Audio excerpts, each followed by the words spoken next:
Hey guys, welcome back to the channel. Today we're looking at the Insta360 X3. Mainly this video is going to be about footage. So I'm going to talk really quick. You can see a bunch of random footage. I put all the stuff down, kind of what I use. This is me also looking at it to determine what's the best settings. And at the end I will tell you my favorite settings for this camera, either at night or in sunny bright sunshine, and then using it in post to kind of play with it and make it look the best. Again, this camera is obviously a 360 camera, but right now I'm using single lens mode for this. On my next video, I'm not going to go too much into that here.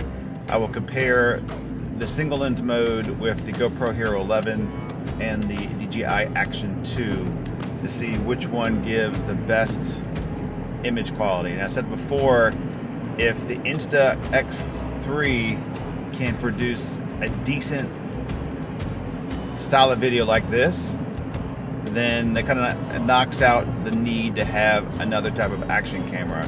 You can use this camera as 360, or you can use it as a point and shoot GoPro style of camera. Look at the footage. Let me know kind of what you think of the different footage. Maybe you're looking at this camera trying to find out if this is the kind of thing that I would like. This camera is really kind of built for the phone, younger generation, to use, edit on your phone, do some crazy stuff, and then post it out there to show your friends. And then it's kind of also a little bit less built for, but it's there for the older folks like us, or folks that like to sit down in front of a desktop computer and work on a desktop app and play with the footage to make it look how they want it to look. Insta has their own look to it, without a doubt. Skin tones are not its favorite thing. So if image quality is really what you need, maybe look into the 1-inch edition if you're into 360, or something else completely.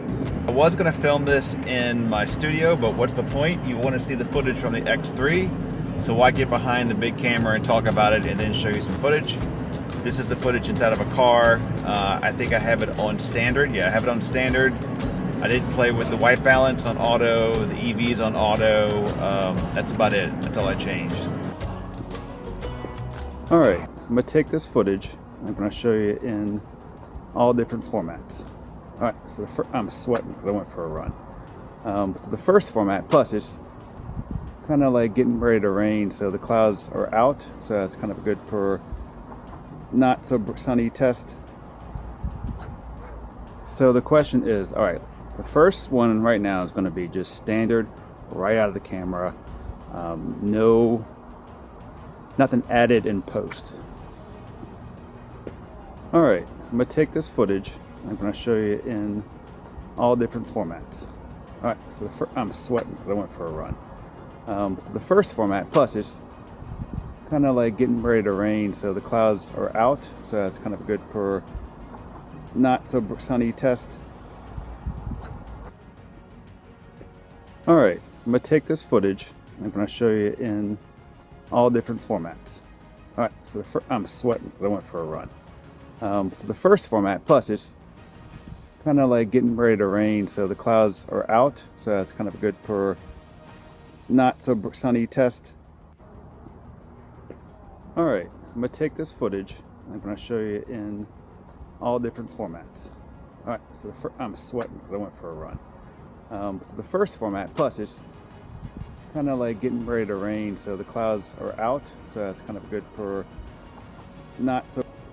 And I'm going to go back through here and then edit the footage again, and this time I'll use the clear plus. I'll use the color plus, and I'll process for the front single lens mode, like a regular action camera kind of thing. Can it beat the GoPro 11 when it comes in the mail? All right, tell me what you think.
single lens mode.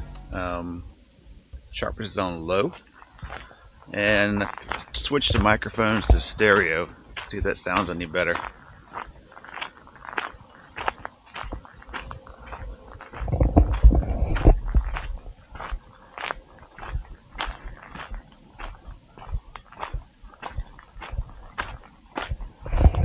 So from what I've seen so far, compete with the GoPro or the Action 2 when it comes to single lens mode. I think it's just, I don't know why, it's just the skin tone seemed to be very, just blah. Blah is a good word for it. Not very crisp, not a fake crisp, I mean just a normal looking skin tone. I know GoPro and in Action 2 still don't have the best, right? Not like a full frame camera or even the RX0, but the skin tones are not as bad. So with all this stuff, I'll take it, show you what it looks like out of the camera, and I'll try to play around with it myself, see if I can get it to make it look a little bit better. All right, we got 5.3K. I can switch cameras. So 5.7K, 30 frames per second. Sharpness is on low. Yeah, and we're 360 now. All right, are we on 360? Let's see. Yeah, we are. Okay.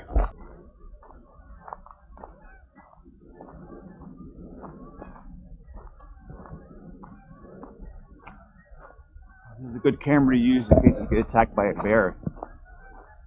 So you see it coming the entire time.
All right, 360. ISO is at 100, 5500 Kelvin on standard. So sharpness is on medium.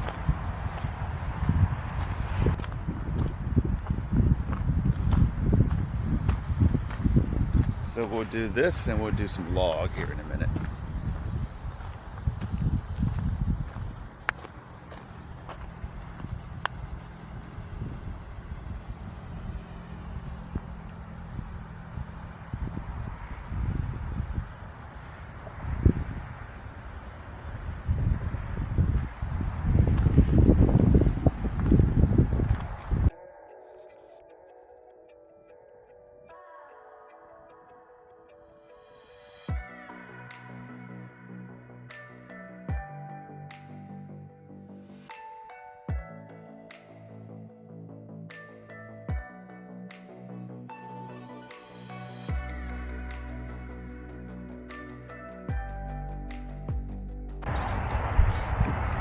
All right, this is Kelvin 6000.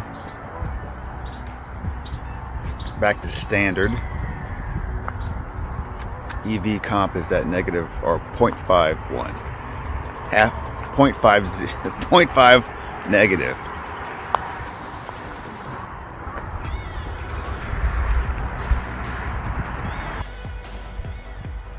Alright, this is Kelvin 6000. Back to standard.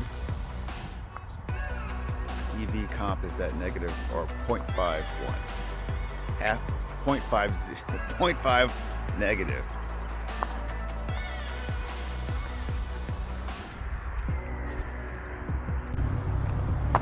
Alright, just look at the sun. I'm going to show you in HDR mode the difference.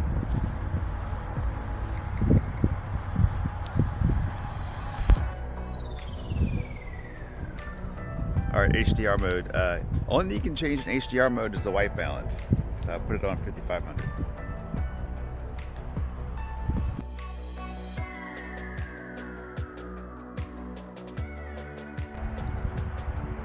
Okay, we're shooting in log. Same settings as before, but now just log.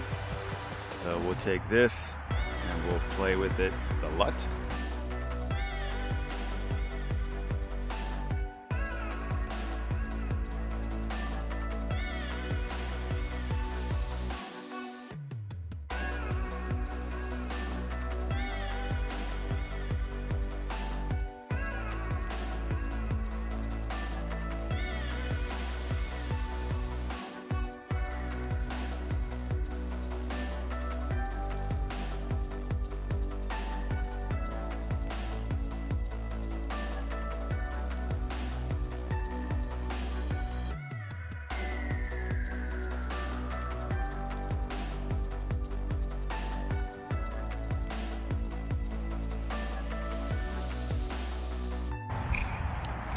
Alright, back to V mode. I did change it to standard. 5500, can't change the ISO. I think this is the better angle. If you do it straight like this, you're looking too much up. Maybe the angle like this, kind of like.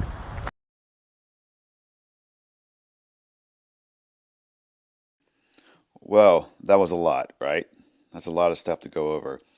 The thing about this camera is that you have a lot of options to play with. That could be a great thing, or it could be a very confusing thing. This camera probably has the most ability to change things up, make it look different, different styles, after the fact and post, everything, right? Because in the first, we'll go over my favorite settings. I kind of show you. We're in 360 mode here, just to make sure we have 360 mode selected, select video. This is my favorite settings when it comes to bright outdoor sunshine. I like to keep the Kelvin around 55. I like standard versus the vivid color. I don't think it's worth messing around with the log, but maybe it depends on what you want. I keep the EV negative 0.5, and that's all I change. I don't really mess around too much with anything. I don't go into complete manual because that's a little too difficult to play around with when your scenes change a lot. That's my favorite settings, and I go in Final Cut Pro and I add a LUT to that to kind of give it the look. I'm still working on nighttime, my favorite settings, so stick around for that. But if you're wondering about this camera, yeah, you can go in and set all your stuff in the camera. You got to pick vivid, standard. You can do auto white balance, whatever have you, right? And then when you get into your phone or into the desktop app, you have more options when it comes to color plus, color clarity, things you want to add as you post-process your video to stay away from. I didn't have any good results with Clarity Plus. I think it was over-sharpened, not well done. I stay away from that. Color Plus works okay in a lot of situations. It's kind of that quick, just get it done, give me a punch, and let me move on kind of thing. Again, if you want to get the best out of it, you have to put more into it and post, kind of work it yourself with DaVinci Revolve or Final Cut Pro, whatever you use to process your videos. Now, if you're doing everything on the phone, then it is what it is. You're using the Color Plus probably most of the time, and then go from there. And then after you're done with all that, you can go into all their different tutorial stuff and add sky effects. I'll show you that here, what I did to the sky. Imagination is endless with this camera. This camera is more about different crazy shots that you can get that you can't get with any other camera. So it's really hard to compare it to a GoPro. I am still going to compare the single lens mode in my next video when I walk around and do the same shot with the GoPro, the Action 2, and this camera, just to show you the difference of what you're getting. Is it worth that much more getting a GoPro to have a better look, or can you get by with the single lens mode in this camera and be done with it? That's all for this one, guys. I know that was a long one, and if you're really interested in buying this camera, you're probably watching this to the end, looking at different ways to edit it. Those are my thoughts. Leave your comments down below. Like, subscribe, all that jazz, and we will see you on the more exciting one with the GoPro 11 Action 2 and this camera to do a side-by-side. Also, I want to post some stuff out there with the dive case on, what it looks like, and those adventures too. Okay, thanks for watching.